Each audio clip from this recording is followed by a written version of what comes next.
it's kind of silly, but this cat earned his funeral. Forgive me if I'm gonna cry. Forgive me if I weep. Just say forgive me if I weep. Forgive me if I weep. He was so sweet.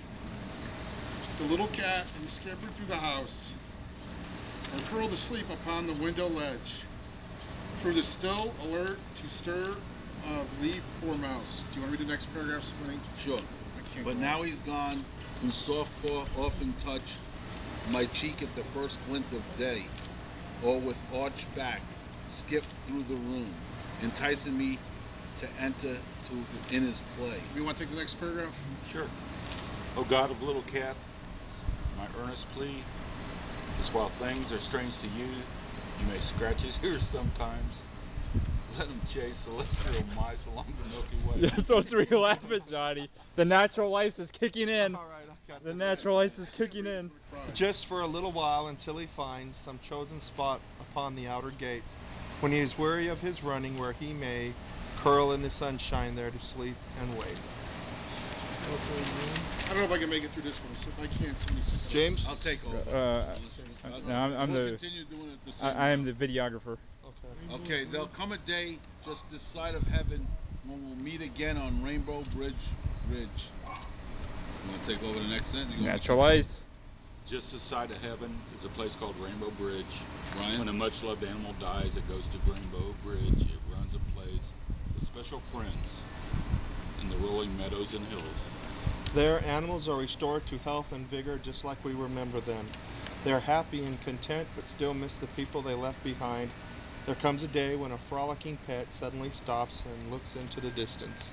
With bright eyes and eager body, it spots you and begins to run from its friends. Reunited, you embrace in a shower of happy tears and kisses. You look into the eyes of your beloved pet and realize that your love for each other will always live on. Finally, together, you cross the Rainbow Bridge. Anybody want to say anything? You want to have a little get together in the front here with them? No. A little toast deal? Anybody want to say their piece about the cat? I mean, their memories? The- I want to the- say the- one thing, though. You know what sucks? What's that? Barry's got him now. He's getting playing Barry with Barry. food. He's bringing him food from the fridge. He's calling him, come here, Mr. Bigglesworth. Bring me a steak now. I guess Barry needed a cat. Barry wasn't that bad. Toast to Lincoln. Lincoln. That was one of his favorite spots. Yeah, that was his spot, Lincoln. Right there. Almost 10 years. God bless you, Link. I'll tell you a story how I got him. I had a cat named Henry. Keith remembered Henry, and he was he was a heck of a cat, right? Yeah. And Henry, I got him in '94. I picked him out at the pound. He had been in the cage for over 3 months at the pound. And I brought him home, and Henry bonded with me. My first vacation I left, Henry was off. My mother said Henry was in the dumps. He was in all the corners of the house, didn't want to talk to anybody, didn't want to do anything. So when I moved out to Las Vegas, I told my mother I want Henry to come with me, because he slept with me and lived in my room pretty much all the time.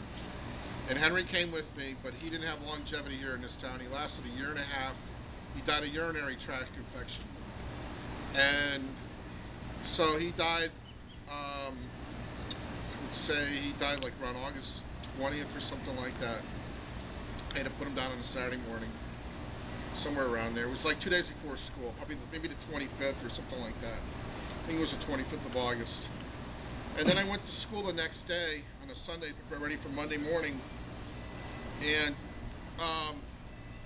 my teacher said, I told her what happened. I said, it's going to be very hard for me to start. I just lost my cat, Henry.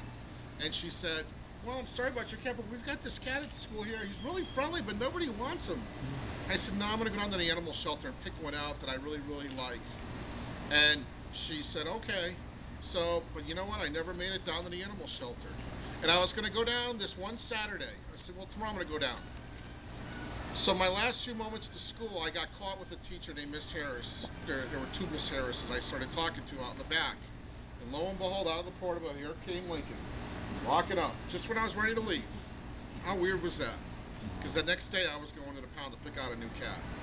And he started meowing, he had knots all over his neck, and he looked terrible. But I said, you know what, you're a friendly cat. You know, let me, you seem nice. Karen was a Karen Harris who comes to my party sometime. She was afraid of him. Oh, you got diseases. I don't want to touch you. I said, no, I'll take you. You look healthy. So I put him in my car, and he was in the back seat of my white car, my white Acclaim that I had, and I went back to the principal's office. I told my principal, he's in the cat's in my car, and her and Jim Sesto were in there, and they're like, yay, somebody's finally got that cat. He's been here so long. The custodian told me he was there 2 years. Wow. 2 years living in the heat underneath the portables. So this cat did not have it good. And I took him home, and I went over to Keith's apartment, and Keith's like, I said, Keith, I got to show you something. Keith thought I brought some hot teacher home, but instead I brought this cat home. And we were petting him and feeding him, and he was eating like a champ, and he slept with me the first night. And I swear he must have saw Henry's ghost in the apartment, in the bedroom, because he would stare up in a corner and look around. And there was not a bug in sight. There was nothing up there. But then we moved over here. Vern moved me over here, and George and I rode in the truck with Lincoln, and we brought him over here, and he loved this house. I know he did. Probably a nice place to live. But there wasn't an ordinary cat. The cat was really intelligent. He was smart, you know, and he was always, he'd jump up in everybody's lap. He loved everybody. He wanted to be everybody's friend. So I toast to him. Here, here. Cheers. Lincoln. Cheers, Lenny.